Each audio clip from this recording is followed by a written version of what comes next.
चलो कर दी स्टार्ट।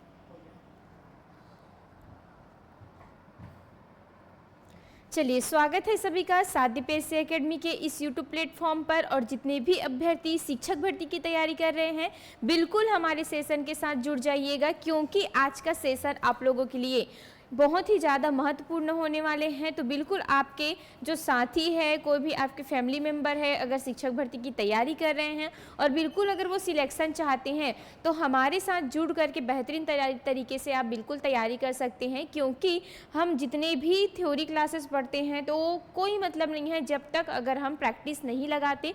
तो बिल्कुल मैं फिर से आ जाएगा टॉपिक वाइज MCQ लेकर के, प्रैक्टिस सेट लेकर के, जिसमें आप लोगों का जो विकास की अवस्थाएं है ये सब मैंने बढ़ा दिया था आप लोगों को। उनसे एक एक, जैसे आप देखोगे किशोरावस्था से हमने एक एक क्या किए हैं, एक एक टॉपिक से किशोरावस्था जैसे एक अलग टॉपिक मैंने पढ़ाया, उसको पूरा डिटेल में हमने किया है MCQ वहाँ से। फिर बाल्यावस्था से पूरा डिटेल में किया है, शैशवावस्था से हमने डिटेल में किया। तो उसको एक बार जा करके अगर आप लोगों ने नहीं देखा है तो बिल्कुल आप लोग देखिएगा, बहुत ही अच्छा क्वेश्चन है, नया क्वेश्चन आपको देखने को मिलेगा, कोई रिपीटेड क्वेश्चन उसमें नहीं है।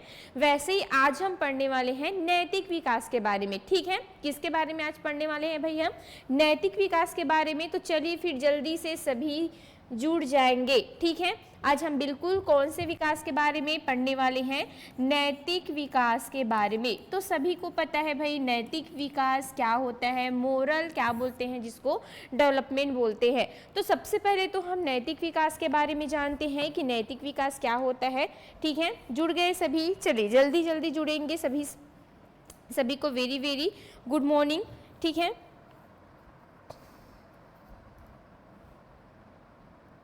हाँ ठीक। तो नैतिक मीन्स क्या होता है? हमारा आचरण। ठीक है, कि हम दूसरों के प्रति जो हम अपने स्वभाव, जो अपने आचरण बनाए रखते हैं, वही हमारा क्या होता है? नैतिकता होता है। मतलब नैतिक बोलने का मतलब है कि जैसे हम एक समाज में रहते हैं, ठीक है, तो समाज के साथ हम क्या करते हैं? एक अंतःक्रिया करके रहते हैं। तो उस समाज के साथ हम कैसे रहते हैं, हमारे व्यक्तित्व कैसे रहते हैं, हमारे नेचर कैसे है, रीति रिवाज कैसे है उनके साथ, हमारी रहन सहन कैसी है, क्या हम उनके साथ अच्छे से बिहेव आते हैं कि हम उनसे एकदम रूटली तरीके से बात कर रहे हैं, या बड़ों का हम सम्मान नहीं करते हैं, ऐसा कुछ व्यवहार तो नहीं है ना हमारा। ठीक है, तो वहाँ पे वही क्या कहलाता है? हमारा नैतिकता कहलाता है कि अगर हम किसी के साथ, ठीक है, अच्छे तरीके से, मोरल तरीके से हम क्या करते हैं, अपना आचरण अगर हम अच्छे से बना करके रखते हैं, हमारी अच्छाई, ठीक है, बुराइयों को त्याग करना, हम जो सबके साथ में अच्छे से रहते हैं, वही हमारा क्या कहलाता है? नैतिकता कहलाता है। तो एक छोटे बच्चे में जो नैतिक विकास है, क्या जन्म से ही आ जाता है क्या? तो बिल्कुल भी नहीं। जिस प्रकार आपने संज्ञानात्मक विकास पढ़ा, पियाजे ने बताया कि, ब्रूनर ने भी बताया कि संज्ञानात्मक विकास एक बच्चे में कैसे कैसे डेवलप होते हैं, जन्म से लेकर के कहाँ तक का? किशोरावस्था तक है। तो वैसे ही नैतिक विकास जो है वो एक बच्चे में कैसे कैसे डेवलप होते हैं, उसके बारे में देने वाले कौन थे? तो बिल्कुल आपको याद रखना है लॉरेंस कोहलबर्ग को। ठीक है, नैतिक विकास के संबंध में आपको किनको याद रखना है जी? लॉरेंस कोहलबर्ग को। लॉरेंस कोहलबर्ग को आप लोगों को याद रखना है। ठीक, याद रहेगा। तो आपको आएगा कि संज्ञानात्मक विकास देने वाले कौन थे, तो आप लोगों को जीन पियाजे लगाना है। नैतिक विकास देने वाले कौन थे, तो लॉरेंस कोहलबर्ग लगाना है। वही सामाजिक सांस्कृतिक विकास देने वाले कौन थे, तो कौन हो जाएंगे? वाइगोस्की जी हो जाएंगे। ठीक है, समझ पा रहे हो? फिर सबसे पहले अगर आपको पूछा जाए कि ठीक है कि नैतिक विकास देने वाले कौन थे, तो सबसे पहले लॉरेंस कोहलबर्ग से, इनको तो क्या माना जाता है? नैतिक विकास के जनक माना जाता है। इनको क्या माना जाता है? नैतिक विकास के जनक माना जाता है। लेकिन वही सबसे पहले संज्ञानात्मक विकास कैसे कैसे बच्चों में होता है, उनको देखते हुए जो जीन पियाजे जी है वो भी नैतिक विकास देकर के आते हैं कि ठीक है मैंने संज्ञानात्मक विकास तो मैंने जान लिया कि एक बच्चे में एक संज्ञानात्मक विकास, मानसिक विकास कैसे कैसे होता है जन्म से लेकर के उनकी किशोरावस्था तक या मृत्यु तक, तो वैसे ही उनमें नैतिक विकास कैसे कैसी होती है उसके बारे में भी इन्होंने सबसे पहले क्या किया था, बताया था। तो अगर आपको पूछे कि सबसे पहले नैतिक विकास देने वाले कौन थे, ठीक है, सबसे पहले नैतिक विकास देने वाले कौन थे, तो बिल्कुल आपको याद रखना है सबसे पहले नैतिक विकास लेकर के आए थे, कौन आए थे भाई, तो वो जीन पियाजे जी लेकर के आए थे। कौन आए थे? जीन पियाजे जी लेकर के आए थे। ठीक है, एक बार एग्जाम में भी पूछा गया था, शायद सीजी टेट का एग्जाम है 22 में पूछा गया था इसको कि नैतिक विकास से कौन संबंधित नहीं है करके, उसमें जीन पियाजे दिए थे तो सबके सब उसको गलत लगा के आए थे। ठीक है, क्योंकि सबसे पहले इन्होंने ही क्या दिए थे, नैतिक विकास दिए थे, लेकिन इनका जो नैतिक विकास है उतना ज़्यादा प्रचलित नहीं हुआ था। ठीक है, उतना ज़्यादा फिर उन्होंने बीच में ही छोड़ दिया था। 3 इन्होंने स्तर बताए थे, इसके बारे में हम पढ़ेंगे सबसे पहले कि जीन पियाजे ने नैतिक विकास के कितने स्तर बताए थे। तो इन्होंने 3 लेवल, ठीक है, 3 लेवल 3 स्तर, और इन्हीं 3 स्तर का इन्होंने 3 क्या बताए थे, स्टेज बताए थे। ठीक है, स्टेज मीन्स क्या होती है, अवस्था। ठीक, तो इसको आप लोगों को याद रखना है कि सबसे पहले जो नैतिक विकास देने वाले थे वो जीन पियाजे हैं, और इन्होंने नैतिक विकास के 3 लेवल बताए हैं, 3 स्टेज बताए हैं। याद रहेगा सभी को, आप लोग शिक्षक भर्ती वाले हैं। ठीक है, चलो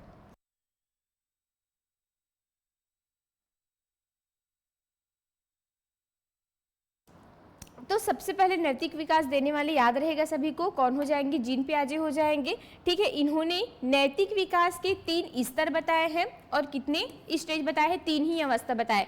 जब आप लोग कोहल वर्ग का पढ़ोगे ना तो वो 3 स्तर को 6 स्टेज में बांटते हैं। ठीक है, जो 3 लेवल होते हैं उसको 6 स्टेज में वो बांटेंगे, लेकिन इनका कितना रहेगा, 3 लेवल रहेगा और 3 ही क्या रहेगा, स्टेज रहेगा। ठीक है, चलिए इसको हम क्या करने वाले हैं, अब डिटेल से पढ़ने वाले। तो थोड़ा बहुत हम नैतिकता से क्या देख लेते हैं, क्वेश्चन जो है वो देख लेते हैं। और आप लोगों को एक बार और बता देना चाहती हूँ कि हमारे यहाँ अभी बहुत ही मिनिमम प्राइस में सभी कोर्स अवेलेबल है, चाहे आप मंडी उप निरीक्षक का कर रहे हो, परिवहन आरक्षक का कर रहे हो, सीजी वापम, सीजीपीएससी, शिक्षक भर्ती, किसी का भी अगर आपको कोर्स चाहिए तो बिल्कुल हमारे यहाँ अभी बहुत ही कम प्राइस में, मिनिमम प्राइस में आपको मिल जाएंगे। ऑफर चल रहे हैं, बिल्कुल आप लोग साध्य पेशे एकेडमी का एप्लीकेशन डाउनलोड करिए और वहाँ से आप लोग ले सकते हैं। और इसके साथ ही साथ आप लोग को अगर, ठीक है, नोट्स चाहिए जो मतलब ई बुक के फॉर्म में आप लोगों को मिल जाएंगे बहुत ही कम प्राइस में। ठीक है, चाहे वो इन्वायरमेंट का हो, ठीक, सीजी टेट का सॉल्व पेपर हो, मीन्स सीजी टेट और शिक्षक भर्ती का एक ही होता है, सीडीपी का बुक हो, भारतीय दर्शन शास्त्र, जीरा पुलिस, आबकारी आरक्षक का, इतना ही कम प्राइस में है। ठीक, आप लोग देख सकते हो करेंट अफेयर का, तो बिल्कुल परीक्षा परिचारक का, ये सभी बुक हमारे साध्य पेशे एकेडमी के एप्स में अवेलेबल है, तो बिल्कुल वहाँ पे जा करके आप लोग परचेस कर सकते हैं। ठीक है, चलिए फिर क्वेश्चन देखते हैं। आज का पहला क्वेश्चन क्या बोल रहा है। ठीक, तो नैतिक विकास से सभी समझ गए, सबसे पहले देने वाले जीन पियाजे थे, उसके बाद कौन देंगे, तो उसके जनक हम कोहल वर्ग को मानेंगे, जीन पियाजे को नहीं मानेंगे, क्योंकि जीन पियाजे का जो नैतिक विकास था वो उतना ज़्यादा जो है वो क्या नहीं हो पाया। हाँ, ठीक है, चलिए, नैतिकता सामाजिक नियंत्रण का एक महत्वपूर्ण साधन है, कथन है। ठीक है, आज बहुत अच्छे अच्छे क्वेश्चन है ना, आप लोग देखिएगा। चलिए, कथन ए क्या है कि नैतिकता सामाजिक नियंत्रण का एक महत्वपूर्ण साधन है। कारण बोला गया है कि नैतिकता का मुख्य उद्देश्य समाज के आदर्शों के प्रति स्वेच्छा से आचरण करना है। अगर आप लोग कम से कम 15 से 20 क्वेश्चन है, 10 क्वेश्चन भी बना लेते हो तो मैं ये मान जाऊंगी कि आप लोग अभी तैयारी कर रहे हो। ठीक है, आप लोगों को आंसर देना है अभी। चलिए, अब इसका आंसर करिए। नैतिकता मीन समझते हो ना क्या होता है, हमारे जो व्यवहार है, हमारे जो नेचर है कि हम दूसरों के प्रति, जैसे हम अपने बड़ों का सम्मान करते हैं नहीं, उनके साथ हम कैसे बिहेव करते हैं, अपने छोटों के साथ हम कैसे रहते हैं, ये नैतिकता होता है। तो यही जो नैतिक विकास है वो कैसे कैसे होते हैं, स्टेप बाय स्टेप, जन्म से लेकर के मृत्यु तक के, ये किन्होंने दिए थे, तो कोहल वर्ग ने। उससे पहले कौन दिए थे, तो जीन पियाजे के बारे में हमको पढ़ना है, और इसमें आज का जो सेशन है वो जीन पियाजे से ही संबंधित है। ठीक है, तो चलिए बताइए इसका आंसर क्या लोगे आप लोग।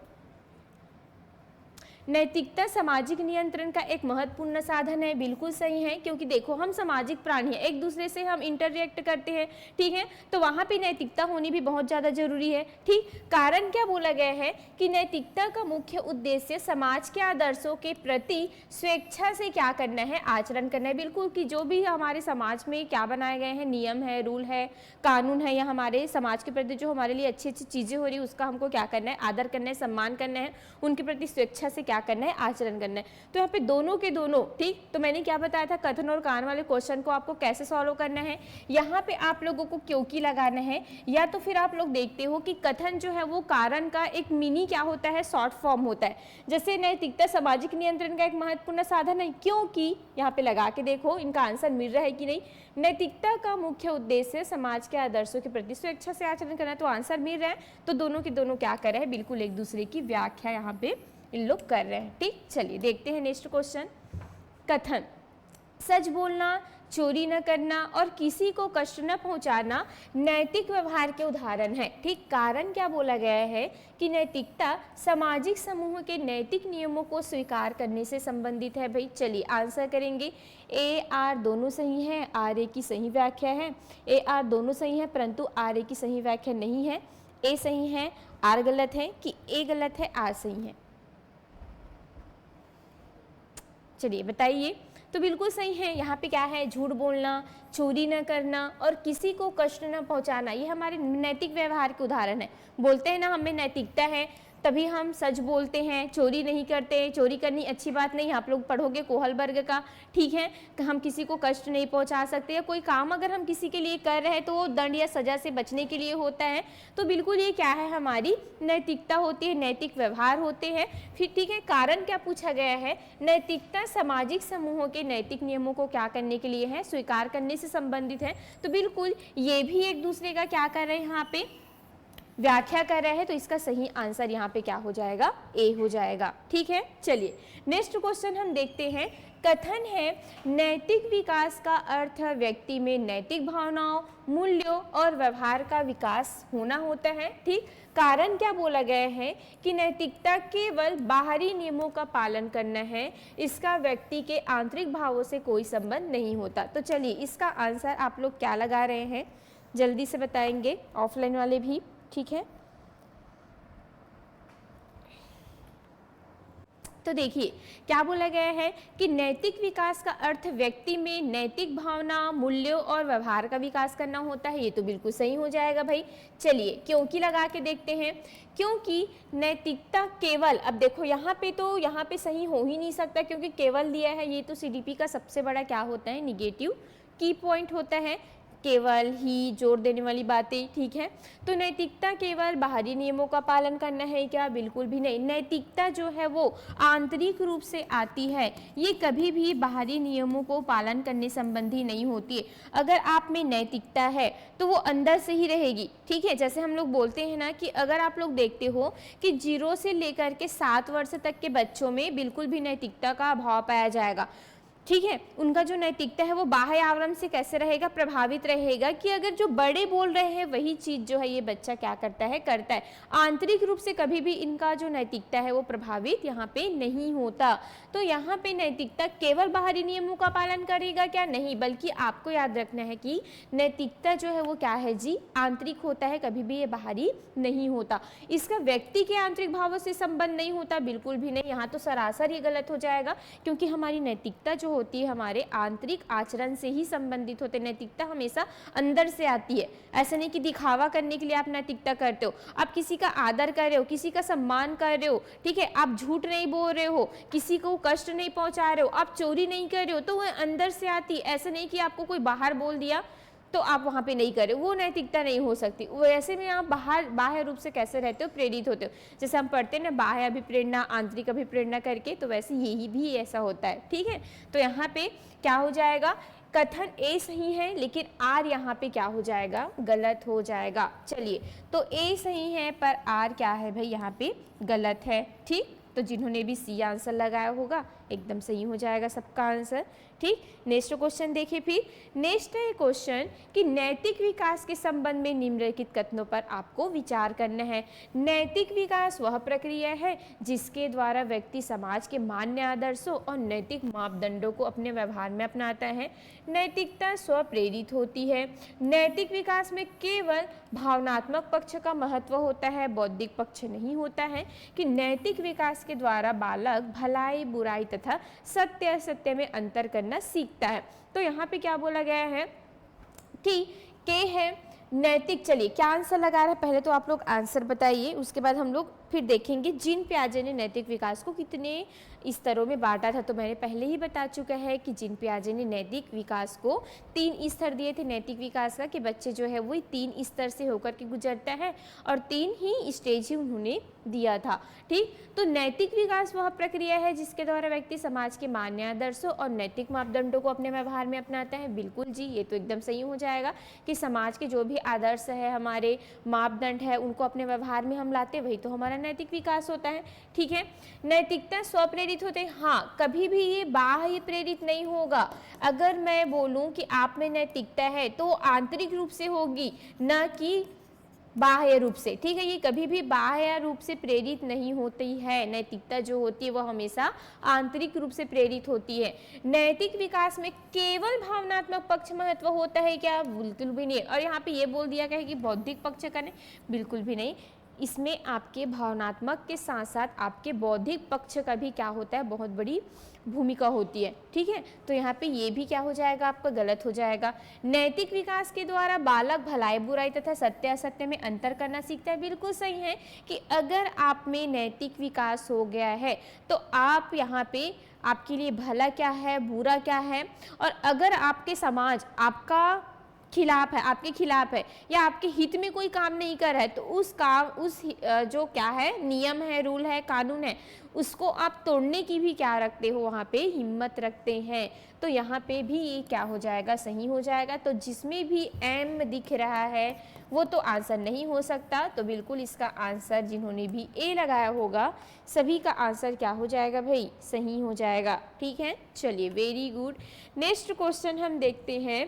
नैतिक विकास के पक्षों के संदर्भ में विचार करना है। नैतिक ज्ञान, नैतिक अवधारणा, नैतिक तर्क, नैतिक व्यवहार, निम्न में से कौन कौन नैतिक विकास के प्रमुख पक्ष हैं? तो बिल्कुल क्या आंसर लगा रहे हैं, चलिए जल्दी से सभी आंसर देंगे इसमें।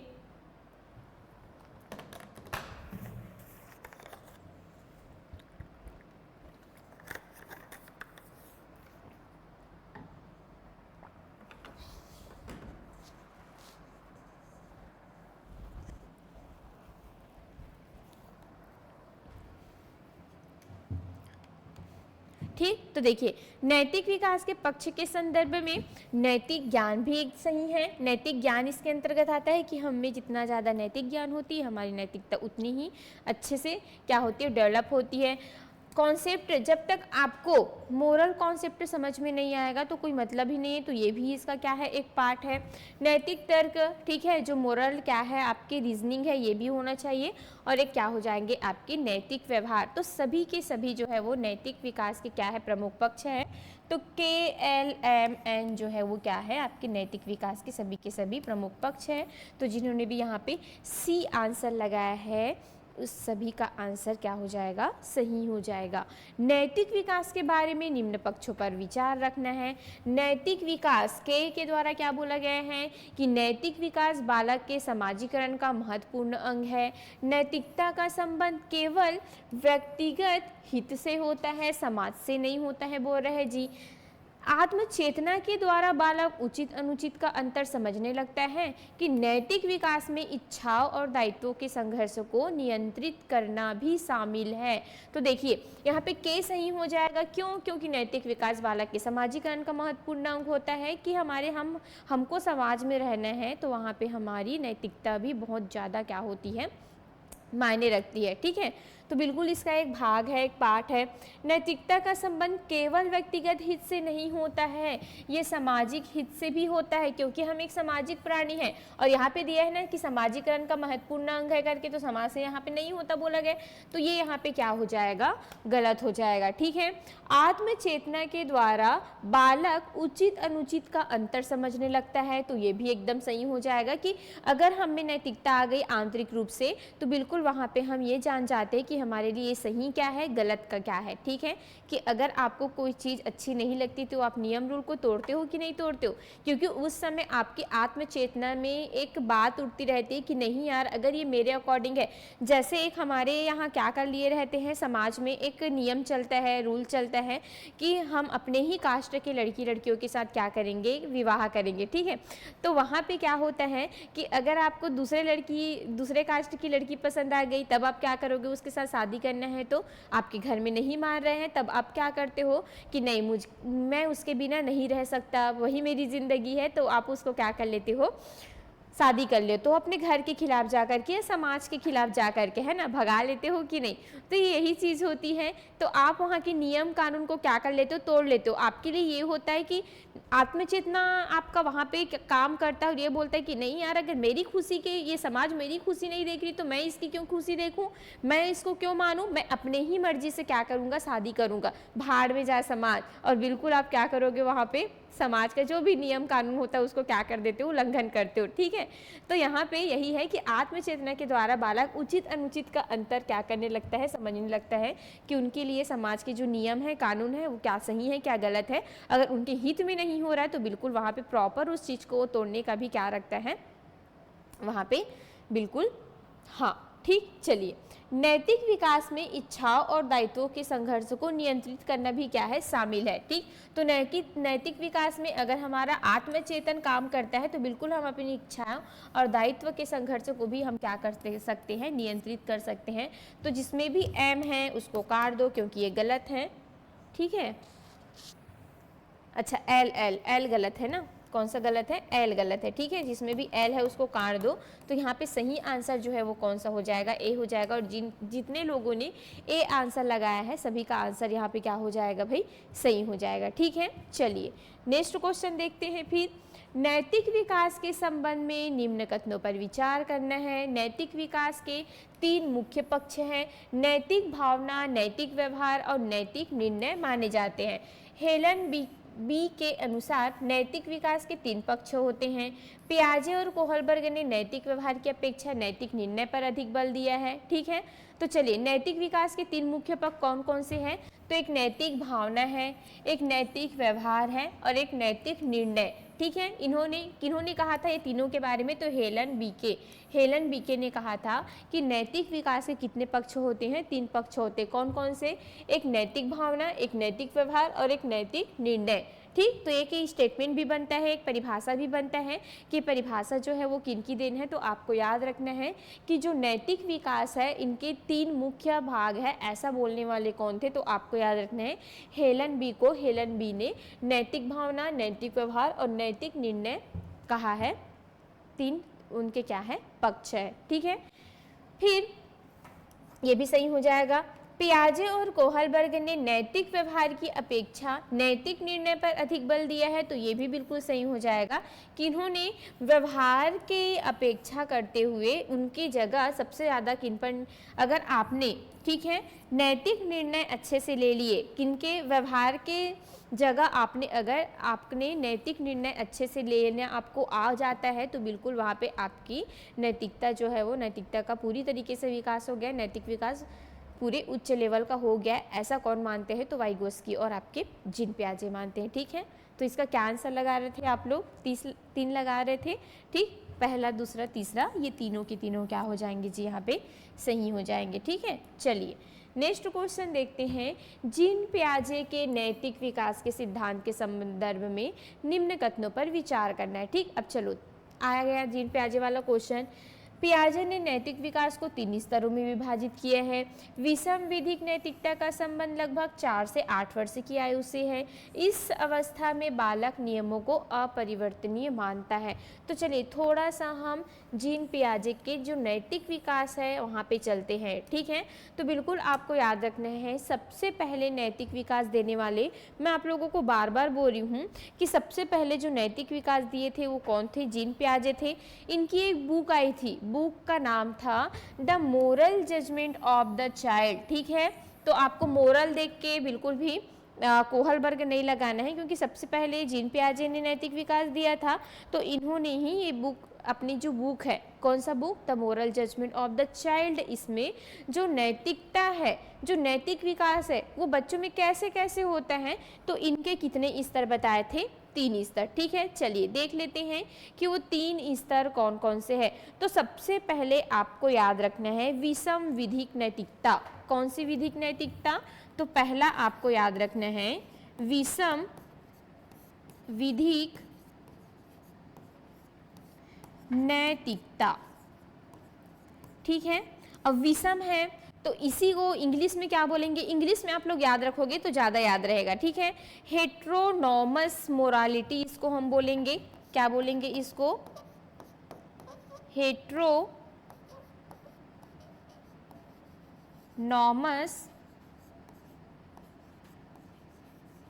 मोरालिटी। ठीक है, याद रहेगा विषम विधिक नैतिकता। दूसरा हम देखते हैं कौन सी नैतिकता। चलिए 3 भाग है इनके। ठीक, ये दूसरा। ठीक, तो दूसरा आपको याद रखना है कौन सा, मोरल इक्वालिटी। ठीक है, जिसको हम क्या बोल सकते हैं, नैतिक समानता। क्या बोलेंगे इसको, नैतिक समानता। ठीक, इसी को क्या बोला जाता है, मोरल इक्वालिटी, नैतिक समानता। ठीक है, उसके बाद तीसरा आपको याद रखना है कौन सा, तीसरा। ठीक, तो यहाँ पे हमने विषम विधिक देखा था, तो तीसरा आपका रहेगा स्वायत्त। ठीक है, ऑटोनॉमस मोरालिटी, जिसको हम बोलते हैं ऑटोनॉमस मोरालिटी। ठीक है, स्वायत्ता, स्वायत्ता जिसको क्या बोला जाता है, ऑटोनॉमस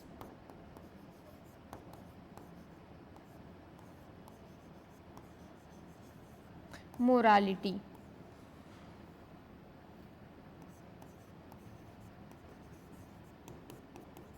ठीक, याद रहेगा सभी को। तो ये 3 जो नैतिक विकास है, ठीक है, 3 जो नैतिक क्या है, स्तर है, नैतिक विकास का जो स्तर है उनको किन्होंने दिया था, तो सबका कोहलबर्गर का तो याद है, इसको भी आप लोगों को याद रख लेना है, क्योंकि व्यापम का कोई भरोसा नहीं है भाई, कहीं से भी क्वेश्चन उठा के पूछ देते हैं ना। एकदम इजी है ये, क्योंकि इसी से क्या बना है आपका कोहलबर्ग का कॉपी पेस्ट है, सेम मतलब जीन पियाजे का थोड़ा बहुत उन्होंने भी क्या किया था, देखा था। ठीक है, लेकिन उन्होंने एकदम डिटेल में कहा था। तो आपको याद रखना है, इनकी बुक आई थी the moral judgement of the child, उसमें उन्होंने नैतिक विकास को 3 स्तरों में और 3 स्टेज में क्या किया था, बांटा था। तो सबसे पहले विषम विधिक नैतिकता देखोगे आप, फिर दूसरा नैतिक समानता, फिर तीसरा कौन सा, स्वायत्ता। ठीक, हेट्रोनॉमस मोरल क्वालिटी और ऑटोनॉमस मोरालिटी। थोड़ा सा एज भी हम इसमें देख लेते हैं। तो विषम विधिक नैतिकता मतलब जब आप दूसरों, आपकी नैतिकता जो है वो दूसरे कंट्रोल करके रखते हैं। ठीक है, तो इसको 4 से 8 वर्ष तक के बच्चों में ये पाई जाएगी। ठीक, कितने से कितने वर्ष तक के बच्चों में ये पाई जाएगी, तो आपको याद रखना है 4 से 8 वर्ष तक के बच्चों में ये पाई जाएगी। उसके बाद जो आपकी नैतिक समानता है, हमने कहाँ छोड़ा था, 8 में छोड़ा था। तो 8 वर्ष से लेकर के 12 वर्ष तक के बच्चे में ये देखने को मिलेगा। उसके बाद स्वायत्ता जो है वो 12 वर्ष के ऊपर जो बच्चे हैं अबो, ठीक है, तो ये बच्चे में आप लोगों को ये देखने को मिलेगा। ठीक है, हाँ चलिए, आया समझ में। तो ये तीनों को आप लोगों को याद रखना है, ये किसके संबंध में है, तो जीन पियाजे के संबंध में है। ठीक है, 12 वर्ष से ऊपर में ये देखने को मिलेगा। अब देखो यहाँ पे बिल्कुल भी विषम विधिक नैतिकता, ऐसी नाम से पता चल रहा है विषम विधिक नैतिकता मतलब क्या होगा, मतलब यहाँ पे जो आपकी नैतिकता रहेगी वो कहीं ना कहीं दूसरे के अनुसार क्या करेगा, काम करेगा। ठीक है, ये पियाजे के नैतिकता के प्रथम स्तर होते हैं, जिसमें विषम विधिक हेट्रोनॉमस बोला गया है। मतलब आपकी जो नैतिकता है, आप में स्वयं में यहाँ पे नैतिकता का क्या रहेगा, अभाव रहेगा। ठीक है, आपकी जो नैतिकता है वो दूसरे क्या करते हैं, यहाँ पे डिसाइड करते हैं। ठीक है, इसको और कुछ नामों से जाना जाता है, तो इसको भी आप लोगों को याद रखना है। जो विषम विधिक क्या होती है, नैतिकता होती है, उसको जैसे नैतिक यथार्थता इसको बोलते हैं। ठीक, क्या बोला जाता है इसको, तो इसको नैतिक यथार्थता भी बोला जाता है, नैतिक यथार्थता।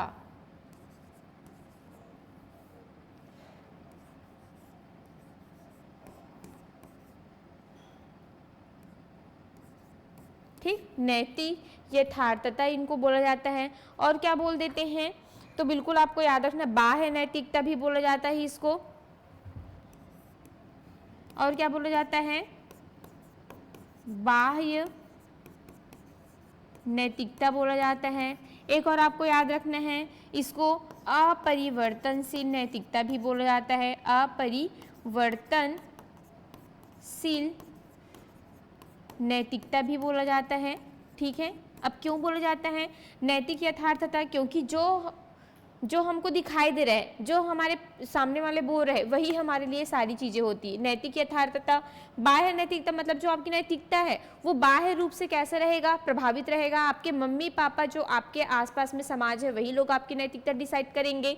जो अपरिवर्तनशील बोल रही हूँ, क्यों? क्योंकि ये मानते हैं ये इस एज के बच्चे कि ये कभी भी जो नियम है, कानून है, रूल है, ये हमारे लिए सही होते हैं, कभी भी ये परिवर्तित नहीं हो सकते। जैसे मैंने एक बार उसको बोल दिया कि बेटा आपको मतलब पूजा करना है, मतलब करना है, तो ये मान लेते हैं कि पूजा करना हमारा परम कर्तव्य है, हमारा अधिकार है और ये कभी भी चेंज नहीं हो सकता, भगवान है। एक बार उनके माइंड में डाल दिए, मतलब वो मान ही जा रहे कि है मीन्स है, ठीक है। तो यहाँ पे इनकी जो नैतिकता है वो अपरिवर्तनशील रहती है, कभी भी परिवर्तन नहीं होता, ऐसे ये मानते हैं, ठीक है। अविचारणीय नैतिकता होती है और निरपेक्ष भी, इनका नाम और क्या है? तो एक निरपेक्ष नैतिकता है और एक कौन सा नाम होता है? विचारणीय नैतिकता, ठीक है। तो ये जितने भी नाम है उसको याद रखना है। जो विषम विधिक नैतिकता है, जो जहाँ पे इस अवस्था में बच्चा मतलब ये समझ जाता है कि उनकी जो आवश्यकताएं हैं, उनकी जो ज़रूरतें हैं, ठीक है, ये बड़ों की सत्ता पर कहीं ना कहीं क्या होती है? निर्भर होती है, ठीक है। मतलब बच्चे यही समझ जाते हैं कि उनकी जो आवश्यकताएं हैं, वो ज़रूरतें हैं, ये बड़ों की सत्ता पर क्या होती है? निर्भर होती है, ठीक है। तथा व्यवहार के नियमों को समझने के लिए इसका हमको पालन करना क्या होता है? बहुत ही ज़्यादा जरूरी होता है। ऐसा कौन मानते हैं? ये स्टेज के बच्चे मानते हैं। नैतिक समानता मीन्स क्या होगा? यहाँ के बच्चे, ये अब देखो थोड़ा सा क्या हो गया, स्कूल जाने वाले बच्चे यहाँ पे भी तो जाते हैं, लेकिन यहाँ पे थोड़ा समझदार बच्चे हो जाते, तो ये क्या सोचते हैं कि जो हमारे लिए क्या बना है, समाज ने जो हमारे लिए नियम कानून बनाया है, ठीक है, मतलब यहाँ पे तो आत्म केंद्रित रहेंगे, यहाँ पे आत्म केंद्रित से हट करके थोड़ा सा ये अपने बारे में सोचना स्टार्ट करेंगे और सहयोग की भावना ये क्या करेंगे? प्रदर्शित करेंगे। जैसे यहाँ पे सहयोगात्मक भावना, समूह में खेलेंगे, है ना भाई। जैसे यहाँ पे बदली बदली वाला भावना भी रहेगा कि अगर मैं तुमको क्या कर रहा हूँ, हेल्प कर रहा हूँ, तो तुम भी उसके बदले में मुझे हेल्प करो, ठीक है। अगर तुमने आज क्या किया, मुझे चॉकलेट दिया, तो मैं तुम्हारे टिफिन कल खाऊंगा। तो ये वाले स्टेज के बच्चे सोचेंगे, ठीक। स्वायत्ता मीन्स क्या होगा? जब आप खुद से क्या बनाते हो? नियम कानून बनाते हो। स्वायत्ता मीन्स क्या होगा? जब आपका नियम कानून कोई भी आपके लिए नहीं बना सकता और आप खुद अपने आप क्या होते हो? उनके स्वेच्छा से क्या करते हो? और नियम कानून का पालन करते हो। चाहे तो आप यहाँ पे अपने नियम कानून को भी तोड़ सकते हो, ठीक है। तो ये क्या होता है? आपके स्वायत्त नैतिकता होता है, ऑटोनॉमस मोरालिटी होता है, ठीक है। हाँ,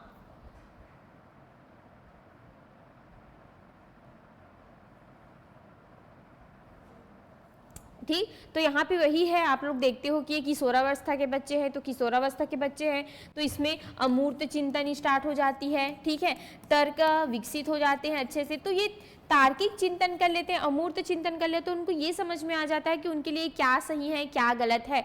12 वर्ष के बाद के बच्चे हैं, वही वाली बात हुई ना कि अगर उनके अकॉर्डिंग कोई भी काम नहीं हो रहा है, आप लोग देखे भी होंगे कि स्कूल में जो किशोरावस्था वाले बच्चे होते हैं, उनके अकॉर्डिंग अगर कुछ काम नहीं होता है तो बिल्कुल वो नियम कानून को भी क्या कर लेते हैं? तोड़ देते हैं। टीचर्स को जाकर बोलते हैं कि नहीं, ये हमारे खिलाफ है, हम ये इसको बिल्कुल भी नहीं करेंगे मैम सर, ऐसा करके, ठीक है। तो यही कौन है? किशोरावस्था वाले बच्चे हैं, जो कि उनमें नैतिकता जो है वो, इनकी नैतिकता बाह्य नैतिकता रहेगी, लेकिन इनकी नैतिकता कैसे रहेगी? आंतरिक नैतिकता रहेगी। कैसे रहे नैतिकता रहेगी भाई? कैसी नैतिकता इनमें पाई जाएगी? तो इनमें प्रॉपर आंतरिक नैतिकता पाई जाएगी, ठीक है। आंतरिक नैतिकता इनमें क्या पाई जाएगी? नैतिकता पाई जाएगी, ठीक। समझ पा रहे हो? चलिए अब देखिए क्वेश्चन बनाए, फिर यहाँ से बन जाएगा। चलिए फिर और बीच बीच में है, फिर मैं आप लोगों को समझाते जाऊंगी। तो किस में आए थे हम लोग? 8 नंबर क्वेश्चन। जीन पियाजे के नैतिक विकास सिद्धांत के संदर्भ में विचार करना है। पियाजे ने नैतिक विकास को 3 स्तरों में विभाजित किया था, ये तो बिल्कुल सही होगा जी। विषम विधिक नैतिकता का संबंध लगभग 4 से 8 वर्ष माना गया, ये भी बिल्कुल सही। मैंने कहा ना कि ये सबसे पहला स्तर होगा जिसमें बच्चे जो है वो आंतरिक रूप से कैसे रहेंगे? प्रभावित रहेंगे, उनमें नैतिकता नहीं पाई जाएगी। अब प्रभाव पाया जाएगा और उनकी जो नैतिकता है वो बिल्कुल बाह्य रूप से कैसा रहेगा, प्रभावित रहेगा। इस अवस्था में बालक नियमों को अपरिवर्तनशील मानता है। बिल्कुल, एक बार जो नियम बन गया वही सर्वोपरि है, कभी भी ये परिवर्तन नहीं हो सकता, ऐसे मानते हैं 4 से 8 वर्ष के बच्चे। ऐसा कौन बोलते हैं? तो ऐसा जीन पियाजे बोलते हैं, 4 से 8 वर्ष के बच्चे में नैतिकता को लेकर के। तो सभी को क्लियर रहेगा यहाँ से।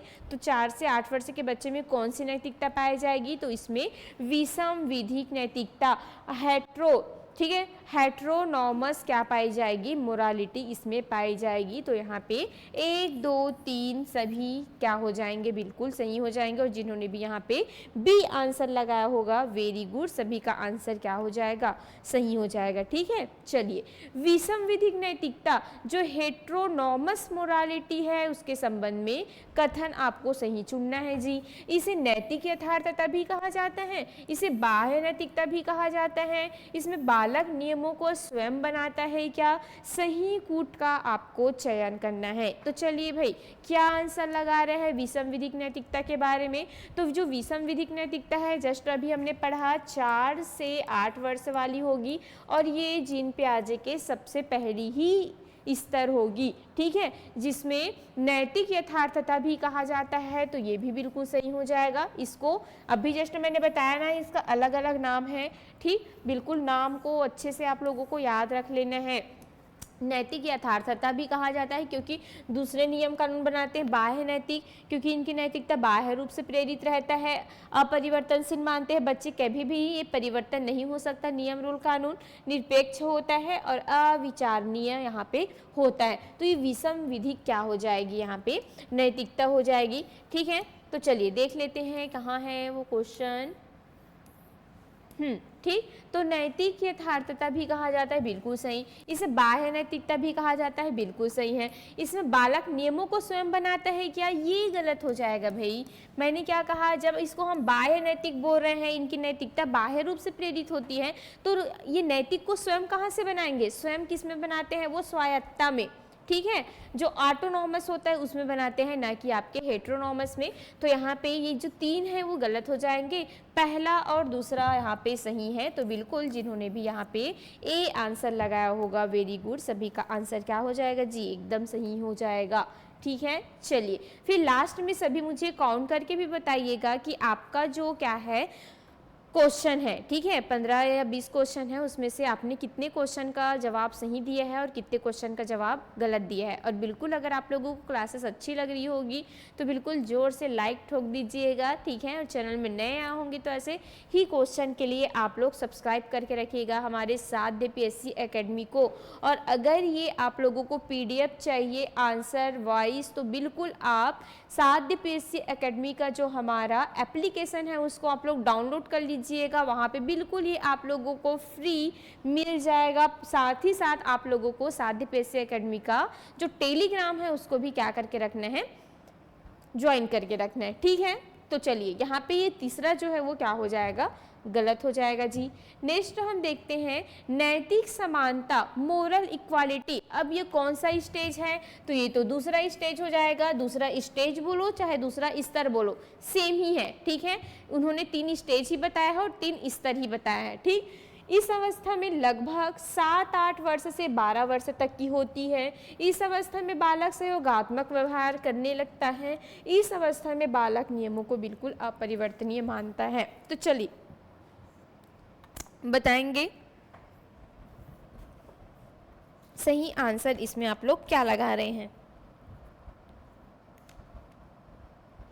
मोरल इक्वालिटी के बारे में आप लोगों को बताना है। ठीक है,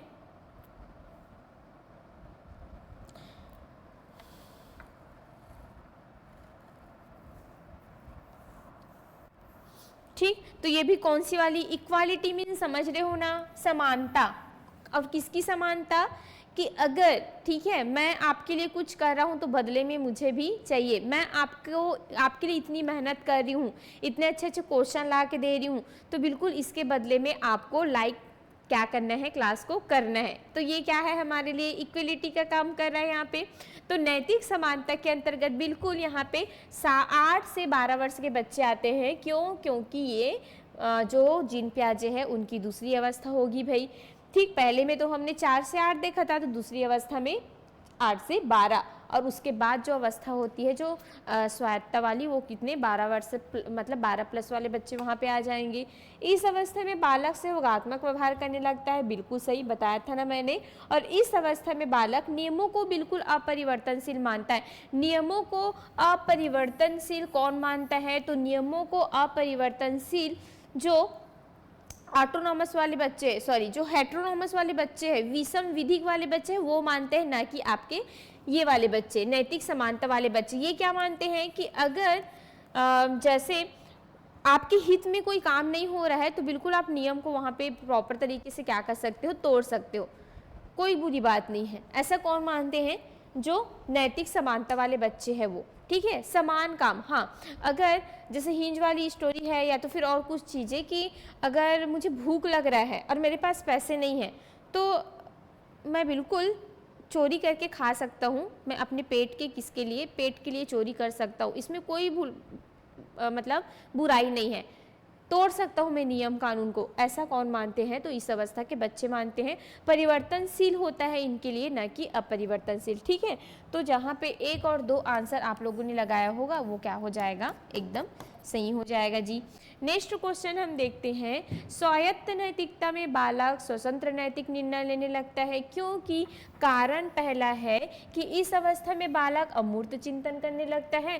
कारण दूसरा क्या बोला गया है कि बालक अपने व्यवहार को स्वनिर्मित नियमों के आधार पर नियंत्रित नहीं कर पाता। चलिए भाई, कथन कारण वाले क्वेश्चन है और इसका आंसर जल्दी से करेंगे सभी।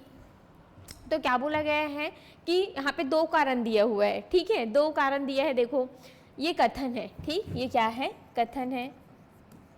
कथन है कि स्वायत्त नैतिकता में बालक स्वतंत्र नैतिक निर्णय लेने लगता है। स्वायत्त नैतिकता में बिल्कुल ये जीन पियाजे के कौन से स्तर और कौन से स्टेज है, तो ये तीसरी स्टेज है जिसमें आपको एज देखने को मिलता है।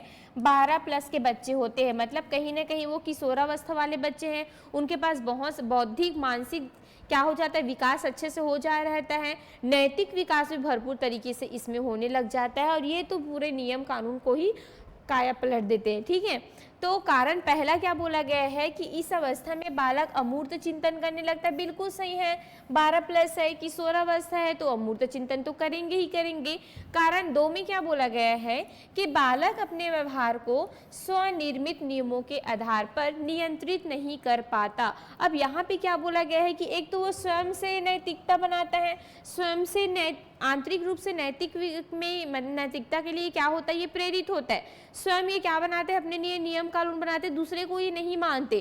ठीक है, लेकिन यहाँ पे बोला गया है कि बालक अपने व्यवहार को स्वनिर्मित नियमों के आधार पर नियंत्रित नहीं कर पाता। स्वयं से वो निर्मित कर रहा है तो नियंत्रित कैसे नहीं कर पाएगा, तो वो खुद अपने व्यवहार को स्वयं से निर्मित क्या कर पाता है, कर पाता है, ना कि यहाँ पे नहीं बोला गया है। तो कारण दूसरा यहाँ पे क्या हो जाएगा, गलत हो जाएगा। तो देखो भाई किन्होंने कारण 2 को भी सही कहा है। ठीक, तो यहाँ पे कारण पहला, यहाँ पे दोनों सही है बोला है, तो ये तो गलत हो जाएगा। कारण 1 सही है, कारण 2 गलत है, ये बिल्कुल आपका क्या हो जाएगा, सही हो जाएगा। तो जिन्होंने भी बी आंसर लगाया होगा प्रॉपर, उसका आंसर यहाँ पे एकदम सही हो जाएगा। ठीक है, चलिए आगे बढ़े फिर। आज का क्वेश्चन बहुत अच्छा है भाई। ठीक है, नेक्स्ट क्वेश्चन हम देख लेते हैं फिर। नैतिक समानता की अवस्था में बालक समूह के साथ मिलकर कार्य करने लगता है, क्योंकि इसमें भी 2 कारण दिए हैं। कारण पहला है इस अवस्था में सहयोग की भावना विकसित होने लगती है। कारण दूसरा है कि बालक खेल के नियमों को परस्पर सहमति से निर्धारित करने लगता है। नैतिक समानता मतलब ये जीन पियाजे के कौन सा स्तर होगा, समानता मतलब इक्वालिटी। ठीक है, इक्वालिटी मोरलता वाला जो रहेगा स्टेज वो है। ठीक, मोरल इक्वालिटी की अवस्था में बालक समूह के साथ मिलकर कार्य करने लगता है, क्योंकि कारण पहला है कि इस अवस्था में सहयोग की भावना विकसित होने लगती। बिल्कुल सही है, इसमें सहयोग की भावना विकसित होगा कि नहीं। 8 से लेकर के 12 वर्ष के बच्चे हैं, ये तो बिल्कुल इसमें समाजीकरण प्रॉपर तरीके से हो जा रहता है और अपने एक दूसरे की क्या करते हैं, सहयोग करते हैं। भले ही क्या रहेगा, अदला बदली वाला रहे, लेकिन बिल्कुल ये प्रॉपर सहयोग की भावना विकसित कर लेते हैं। बालक खेल के नियमों को परस्पर सहमति से निर्धारित करने भी लगता है। आप लोग देखना कि कभी कभी उन लोग खो खो या कबड्डी खेलते रहते तो कभी कभी वो खुद का नियम रहता है ना, कि इधर से जाऊंगी तो अगर छूने वाला वो नहीं होगा, या तो वो संखली वगैरह कुछ खेलते रहते तो हमने ये वाला रूल नहीं बनाते हैं, या था बद्दी वैसा नहीं है, तो यहाँ पे इन लोग खुद अपना क्या करते हैं, नियम बना लेते हैं। ठीक है, नियम को मतलब ऐसे नहीं कि पहले से खो खो का नियम ऐसी है, हमको ऐसे ही जाना है तो ऐसी चीज़ खेलेंगे, नहीं, इन लोग खुद अपना नियम वहाँ पे क्या करेंगे, जनरेट कर लेते हैं। ठीक है, तो यहाँ पे दोनों के दोनों देखो, यहाँ पे बोला गया है कि बालक खेल के नियमों को परस्पर सहमति से निर्धारित करने लगता है। तो बिल्कुल अगर सभी की सहमति है कि नहीं यार हम ऐसे वाला यहाँ पे खेलेंगे, तो बिल्कुल वहाँ पे इन लोग क्या कर लेते हैं, उसको चेंज भी कर लेते हैं। ठीक है, तो कारण और दोनों कारण क्या हो जाएगा, यहाँ पे सही हो जाएगा। तो कारण एक और कारण दो, दोनों के दोनों यहाँ पे क्या है भाई, सही है। ठीक है, समझ पा रहे हो क्वेश्चन को, अच्छा क्वेश्चन है ना, और ऐसे क्वेश्चन आजकल व्यापम पूछ रहे हैं भाई कूट कूट के। चलिए, कथन है विषम विधिक नैतिकता में बालक नियमों को अपरिवर्तनीय मानता है, क्योंकि अब फिर से विषम विधि कहा गया, मीन्स दूसरों की मतलब बाह्य रूप से आपकी नैतिकता प्रेरित रहेगी। मतलब यहाँ पे 4 से लेकर के 8 वर्ष के बच्चों के बारे में बात हो रही है। ठीक है, कारण क्या बोला जा रहा है कि बालक पर प्रौढ़ों का नियंत्रण और दबाव अधिक होता है, और कारण दूसरा क्या बोला गया है कि बालक में दूसरों के प्रति सहानुभूति पूर्ण व्यवहार पाई जाती। तो बिल्कुल सही होगा।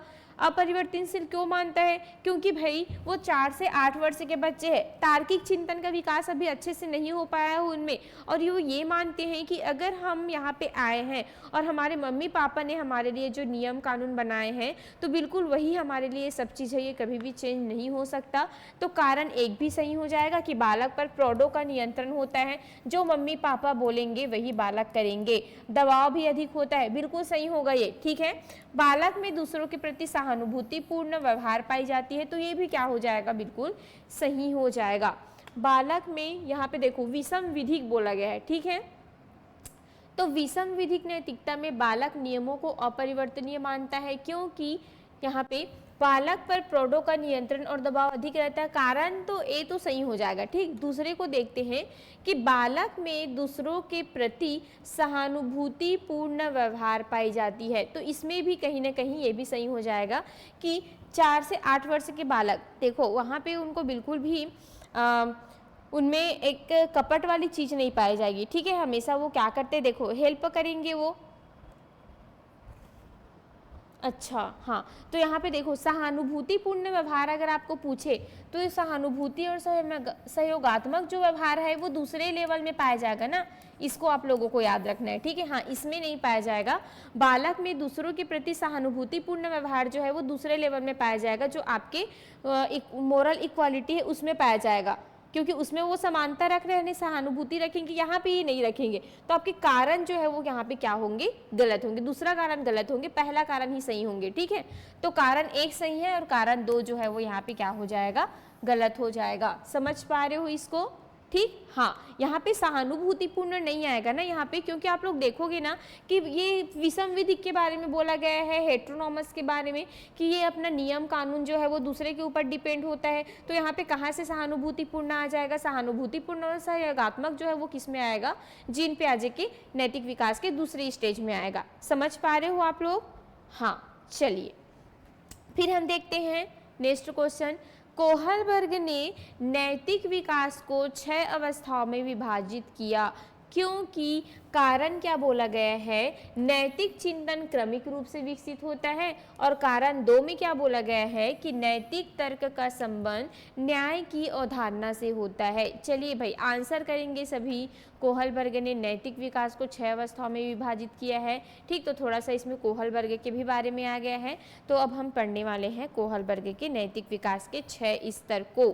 ठीक है, इसको कल मैं और एकदम डिटेल में आप लोगों को बताऊंगी। फिर अभी इसको हम क्या करते हैं, जो 6 अवस्था है उसको थोड़ा थोड़ा देख लेते हैं। कारण क्या बोला गया है, नैतिक चिंतन क्रमिक रूप से विकसित होता है, और कारण 2 क्या बोला गया है कि नैतिक तर्क का संबंध न्याय की अवधारणा से होता है। तो बिल्कुल सही होगा। इन्होंने क्या कहा था, क्रमिक रूप से, इन्होंने 3 स्तर बताए थे कि नहीं, और 6 स्टेज बताए थे कि नहीं कोहलबर्ग ने। अब हम कोहलबर्ग का क्या पढ़ने वाले हैं, नैतिक विकास पढ़ने वाले हैं। ठीक है, जिसमें कोहलबर्ग ने क्या कहा था, एक स्टोरी सुनाई थी बच्चों की। ठीक, अब जो जीन जिन प्याजे है उनका खत्म हो गया, जिन प्याजे से उतना ही क्वेश्चन है और इतना क्वेश्चन आप लोगों के लिए क्या है, सफिशिएंट है। अगर उतने क्वेश्चन को भी आप कर लेते हो अच्छे से, ठीक है, जो मैंने 3 स्तर बताए हैं और 3 स्टेज बताए हैं, तो वहाँ से आपका बिल्कुल क्वेश्चन प्रॉपर तरीके से बन जाएगा। बस आपको इतना याद रखना है कि जो 3 स्टेज है, जो आप लोग सबसे पहले विषम विधिक देखे थे, फिर आपने क्या समानता वाले देखे थे, उसके बाद आपने स्वायत्तता देखा है। तो विषम विधिक में दूसरों पर डिपेंड रहेगा, स्वायत्तता में सहयोगात्मक भावना सॉरी जो समानता वाले रहेंगे मोरालिटी, उसमें समानता भावना पाया जाएगा, सहयोगात्मक भावना पाया जाएगा दूसरे के प्रति, ठीक है, अदला बदली वाला भावना पाया जाएगा। और जो आपका स्वायत्तता होगा वो क्या होगा, वो खुद से स्वयं से, स्वायत्तता मीन्स स्वयं से, ऑटोनॉमस, तो स्वयं से अपने रूल कानून नियम क्या करते हैं, क्रिएट करते हैं। ठीक है, तो समझ आया आपको जिन प्याजे वाला, किसी को डाउट तो नहीं रहेगा ना। अब हम पढ़ने वाले हैं कोहलबर्ग के नैतिक विकास का सिद्धांत, जहाँ से बहुत ज़्यादा क्वेश्चन पूछे जाते हैं, आपके बीसीजी टेट में भी पूछा गया था। ठीक है, तो कोहलबर्ग ने नैतिक विकास को 6 अवस्थाओं में बांटा है। क्या? बिल्कुल, इन्होंने 6 अवस्थाओं में नैतिक विकास को बांटा है। कारण क्या बोला गया है? पहला कारण कि नैतिक चिंतन क्रमिक रूप में विकसित होता है, तभी तो उन्होंने 6 स्टेज बताया है कि बच्चे में कैसे कहते से नैतिक विकास जो है वो विकसित होते हैं। ठीक है, कारण 2 क्या बोला गया है कि नैतिक तर्क का संबंध न्याय की अवधारणा से होता है। जो नैतिक तर्क है उसका जो संबंध है वो न्याय की अवधारणा से होता है, तो ये भी बिल्कुल क्या हो जाएगा, सही हो जाएगा। ठीक है, आप इन्होंने न्याय पर क्या दिया था, ज़्यादा बल दिया था। आप लोग ने देखा ना कि उन्होंने जो छोटे बच्चे हैं उनको क्या किया था, जो अलग अलग स्टेज के बच्चे हैं, जो अलग अलग आयु के बच्चे हैं, उनको एक स्टोरी सुनाई थी हिंज की, ठीक, चोरी वाला। और इस स्टोरी को आप लोग बहुत अच्छे तरीके से जानते हो। जो नए बच्चे हैं उनको बिल्कुल मैं सुनाऊंगी, ठीक है, स्टोरी को, उसको मैं कल सुनाऊंगी। ठीक, तो यहाँ पे दोनों के दोनों क्या हो जाएगा, सही हो जाएगा। तो कारण 1 और कारण 2 क्या है, यहाँ पे एकदम सही हो जाएगा भाई। ठीक, और जिन्होंने भी यहाँ पे ये आंसर लगाया होगा सबका आंसर सही हो जाएगा। स्वायत्त नैतिकता को आंतरिक नैतिकता भी कहा जाता है, क्योंकि कारण पहला है, इस अवस्था में नैतिकता बाहरी आदर्शों पर आधारित होती है। और कारण 2 में बोला गया, ये सब कथन है ना, कथन टाइप करना वो भूल गई है, यहाँ पे ये सब क्या है, कथन है। इस अवस्था में नैतिक निर्णय स्वयं के विवेक पर आधारित होता है। ठीक, तो चलिए क्या आंसर लगा रहे हैं आप सभी। इसके बाद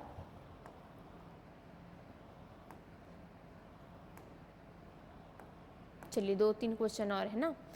स्वायत्त नैतिकता को आंतरिक नैतिकता भी कहा जाता है, क्योंकि कारण पहला है कि इस अवस्था में, ठीक है, नैतिकता बाहरी, अच्छा ये हो गया था क्या, बाहरी आदेशों पर नहीं हुआ है। ठीक है, स्वायत्त नैतिकता स्वयं की नैतिकता तो बाहरी आदेशों पर निर्धारित होती है क्या, बिल्कुल भी नहीं। स्वायत्त मीन्स स्वयं से, मतलब इनका जो क्या रहेगा, नैतिकता रहेगा वो आंतरिक रहेगा। स्वयं से ये क्या करते हैं, स्वयं के आदर्शों पर ये चलने वाले होते हैं। स्वयं ये क्या करते हैं, नियम कानून रूल का निर्माण करेंगे। ठीक है, इस अवस्था में नैतिक निर्णय स्वयं के विवेक पर आधारित होता है, ये बिल्कुल सही होगा भाई। ठीक, तो कारण पहला गलत होगा और कारण दूसरा सही होगा। कारण 1 और 2 दोनों सही है, नहीं। कारण 1 सही है, कारण 2 गलत है, नहीं भाई। कारण 1 गलत है लेकिन कारण 2 जो है वो क्या है, सही है। तो बिल्कुल जिनका भी आंसर सी होगा सभी का आंसर यहाँ पे क्या हो जाएगा, सही हो जाएगा। ठीक है, अच्छा लग रहा है ना क्वेश्चन, तो बिल्कुल आप लोग लाइक कर दीजिएगा। ऐसे ही आप लोगों को कल कोहलबर्ग के जो नैतिक विकास है उससे क्वेश्चन देखने को मिलेगा। ठीक, बहुत ही अच्छा क्वेश्चन और ऐसे ही क्वेश्चन है, तो हम कोहलबर्ग को कल स्टार्टिंग से बहुत ही बेहतरीन तरीके से क्या करेंगे, पढ़ेंगे। चलिए, कोहलबर्ग के नैतिक विकास सिद्धांत के संबंध में कथनों पर विचार करना है। ये इस सिद्धांत का मूल स्वरूप जीन पियाजे के विचारों पर आधारित है। कोहलबर्ग के अनुसार नैतिक चिंतन 6 क्रमिक सोपानों में विकसित होता है। कोहलबर्ग ने अपने सिद्धांत का आधार हिंज की नैतिक द्विधा को बनाया कि कोहलबर्ग के अनुसार नैतिक विकास केवल बाल्यावस्था तक ही सीमित है। चलिए भाई आंसर करेंगे, क्या आंसर लगा रहे हैं आप लोग। ठीक है, बहुत अच्छा क्वेश्चन है। तो इस सिद्धांत का मूल स्वरूप जीन पियाजे के विचारों पर आधारित है, बिल्कुल, कि कहीं ना कहीं सबसे पहले नैतिक विकास देने वाले जीन पियाजे थे, उसके बाद कोहलबर्ग ने इसको क्या किया था, सेम रिपीट किया था। जीन पियाजे का उतना प्रचलन नहीं हुआ था, फिर कोहलबर्ग ने इसको क्या किया, अच्छे से क्या किया इसका, हाँ ठीक। चलिए, कोहलबर्ग के अनुसार नैतिक चिंतन 6 क्रमिक सोपानों से विकसित होती, बिल्कुल 6 क्रमिक सोपानों को कोहलबर्ग ने नैतिकता के, ठीक है, बच्चों में नैतिक विकास कैसे कैसे होता है उसका जो है वो 3 स्तर, ठीक है, 3 लेवल उन्होंने दिए और इसी 3 लेवल को 6 स्टेजों में क्या किया था उन्होंने अवस्थाओं में, 6 अवस्थाओं में उन्होंने बांटा था। ठीक है, 6 स्टेजेस में उन्होंने क्या किया था, बांटा था, तो ये भी बिल्कुल सही हो जाएगा। कोहलबर्ग ने अपने सिद्धांत का आधार हिंच की नैतिक दुविधा को बनाया था, बिल्कुल सही है, क्योंकि यहाँ पे कहीं ना कहीं नैतिक किस पर, एक नैतिक डिलेमा और नैतिक हम क्या पढ़ेंगे, रीजनिंग पढ़ेंगे। ठीक है, नैतिक तर्कना और नैतिक दुविधा ऐसा करके, तो यहाँ पे हिंच की नैतिक दुविधा को इन्होंने क्या बनाया था, अपना सिद्धांत का आधार बनाया था। ठीक है, कोहलबर्ग के अनुसार नैतिक विकास केवल बाल्यावस्था तक ही सीमित रहता है, बिल्कुल भी नहीं, ये शैशवावस्था से लेकर के, ठीक है, किशोर तक क्या होता है, चलता है, और पूरा जन्म मतलब आपके जो है वो प्रौढ़ावस्था तक, पूरा जन्म से लेकर के मृत्यु तक क्या होते रहता है, चलते रहता है। तो यहाँ पे ये एन जो ऑप्शन है वो गलत हो जाएगा, क्योंकि केवल बाल्यावस्था तक ही सीमित है, बोल रहा है नहीं भाई, ये शैशवावस्था से लेकर के किशोरावस्था तक होता है। ठीक, तो जिसमें भी एन दिख रहा है उसको तो आप लोग को काट देना है। ठीक, तो किसमें एन नहीं है, तो ए में एन नहीं है, तो इसका सही आंसर क्या हो जाएगा, ए हो जाएगा। ठीक है, नेक्स्ट क्वेश्चन हम देखते हैं, कोहलबर्ग के नैतिक विकास सिद्धांत के संदर्भ में निम्नलिखित कथनों पर विचार करना है। कोहलबर्ग के अनुसार नैतिक विकास के 3 मुख्य स्तर होते हैं, प्रत्येक स्तर में 2-2 सोपान होते हैं। यह सिद्धांत मुख्य रूप से नैतिक चिंतन के विकास से संबंधित है कि कोहलबर्ग के अनुसार नैतिक विकास का संबंध न्याय की भावना से नहीं है। ठीक है, मैं आपको कल अच्छे से बताऊंगी 3 स्तर कौन कौन से हैं, और इस 3 स्तरों में उनके जो स्टेजेस है कि 3 स्तर को उन्होंने 6 स्टेजेस में बांटा है, तो वो 6 स्टेजेस कौन कौन से उसको मैं आप लोगों को अच्छे से कल बताऊंगी। ठीक है, हम कहानी भी थोड़ा सा सुन लेंगे हिंच की, जो नए बच्चे हैं, जो अभी अभी ज्वाइन किए हैं, जो अभी शिक्षक भर्ती की तैयारी कर रहे हैं, वो बिल्कुल सुनेंगे, क्योंकि क्या पता है हिंच की स्टोरी बहुत फेमस और यहाँ से क्वेश्चन आते हैं, है ना, तो उसको भी आप लोगों को याद रखना है। तो कोहलबर्ग के अनुसार नैतिक विकास के 3 प्रमुख स्तर है, बिल्कुल स्तर 3 है। ठीक है, प्रत्येक स्तर में 2-2 सोपान है, ये भी बिल्कुल सही है। मैंने क्या कहा था कि 3 स्तर है उनके, पहला, दूसरा और तीसरा। ठीक है, और हर एक स्तर को उन्होंने 2-2, पहला, दूसरा और ये तीसरा हो जाएगा, ये चौथा हो जाएगा, ये 5वां हो जाएगा, ये 6वां हो जाएगा।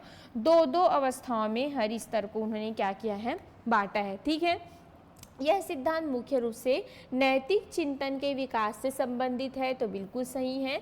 और कोहलबर्ग के अनुसार नैतिक विकास का संबंध न्याय की भावना से नहीं है, तो बिल्कुल भी नहीं, उन्होंने न्याय को ही मुख्य आधार बनाया था, जिसमें आप लोगों को हिंच की स्टोरी सुनने को मिलेगा। तो यहाँ पे एन वाले जो ऑप्शन है वो ऐसे ही कट जाएंगे, तो बिल्कुल यहाँ पे सही आंसर क्या हो जाएगा, KLM जो है वो इसका क्या है भाई, सही आंसर। और जिन्होंने भी यहाँ पे ए आंसर लगाया होगा, सभी का आंसर क्या हो जाएगा, प्रॉपर सही हो जाएगा। ठीक है, समझ पा रहे हो, तो बिल्कुल चलिए फिर आज के लिए इतना ही क्वेश्चन था। और मैं आप लोगों को एक बार पुनः बता देना चाहती हूँ कि हमारे यहाँ अभी व्यापम और CGPSC के सभी क्लासेस चलाए जा रहे हैं, सभी कोर्स बहुत ही मिनिमम प्राइस में आप लोगों को देखने को मिलेगा। तो बिल्कुल अगर आप चाहते हो कि इस बार आपका सिलेक्शन हो, तो हमारे साथ, हमारे अनुभवी टीम के साथ जुड़ करके आप बेहतरीन तरीके से, बेहतरीन से बेहतर तैयारी कर सकते हैं। सभी क्लासेस, सभी की अभी व्याख्याता की क्लासेस चल रही है। ठीक है, जिसमें आप लोगों को देखने को मिलेगा व्यापम के जो व्यायाम शिक्षक है, ठीक है, व्याख्याता भौतिकी की भी क्लासेस चल रही है, गणित की भी चल रही है, राजनीति विज्ञान का है, जीव विज्ञान का सृष्टि मैम के द्वारा बहुत ही बेहतरीन तरीके से, साथ ही साथ आप लोगों को अविनाश सर के द्वारा, जो कि UPSC मेंस का भी उन्होंने कहीं ना कहीं फाइट करके आए हैं। ठीक है, मेंस दिला के आए हैं, बहुत ही बेहतरीन तरीके से आप लोगों को अविनाश सर के द्वारा राजनीति विज्ञान, पॉलिटिकल साइंस पढ़ाते हुए देखने को मिल जाएगा। अगर आप तैयारी करते हो तो यहाँ पे आप बिल्कुल एक पोस्टर लोगे ही लोगे। ठीक है, जीव विज्ञान जो कि सृष्टि में बहुत ही बेहतरीन तरीके से आपको पूरा कॉन्सेप्ट बेस पढ़ाती है, बिल्कुल आप लोग ले सकते हैं। ठीक है, अंग्रेजी के व्याख्याता को वीरेंद्र सर के द्वारा, हिंदी व्याख्याता नेहा मैम के द्वारा बहुत ही बेहतरीन तरीके से, साथ ही साथ नेहा मैम आप लोगों को कॉमर्स के व्याख्याता पढ़ाते हुए भी देखने को मिल जाएगा, जो कि खुद वो कॉमर्स में इतनी पीएचडी कर रखी, ठीक है, बहुत ही बेहतरीन तरीके से आप लोगों को पढ़ा देगी। इतिहास जो है वो तुलेश सर के द्वारा, इतिहास के ज्ञाता इनको हम मानते हैं, ठीक। ये सभी जो है बाल विकास साहू सर के द्वारा बहुत ही बेहतरीन तरीके से आप देखते ही हैं। संस्कृत जो अभी चल ही रहे तिवारी सर के द्वारा, ठीक। तो बिल्कुल ये सभी जो भी अगर आप लोग लेक्चरर की तैयारी कर रहे हैं, हमारे यहाँ भी बहुत ही मिनिमम प्राइस में ये क्लासेस जो है वो उपलब्ध है। तो बिल्कुल सबसे पहले इसके लिए आपको प्ले स्टोर में जा करके सादी PSC एकेडमी का एप्लीकेशन डाउनलोड करना पड़ेगा और वहाँ से जो भी आप व्याख्याता के हो, शिक्षक भर्ती की वर्ग 2 या 3 का हो, ठीक, बिल्कुल आप लोग क्या कर सकते हैं, परचेस कर सकते हो। और बिल्कुल अगर आप लोगों को हम मेरी क्लासेस क्वेश्चंस अच्छे लग रहे होंगे तो बिल्कुल आप लोग लाइक कर दीजिएगा और 2-4 लोगों को बिल्कुल आप लोग शेयर करते रहिएगा, ठीक है। ये आप लोगों के लिए आपकी तैयारी को बहुत ही मजबूत बनाती है। आपने कितना तैयारी किया है और कितना आपका क्वेश्चन बन रहा है, ये आपका लेवल क्या होता है यहाँ से पता चलता है। तो बिल्कुल चलिए फिर इसी के साथ मैं अपनी वाणी को विराम देती हूँ। बिल्कुल चलिए फिर कल मिलते हैं सभी। थैंक यू सभी को, शुभ रात्रि। चलिए।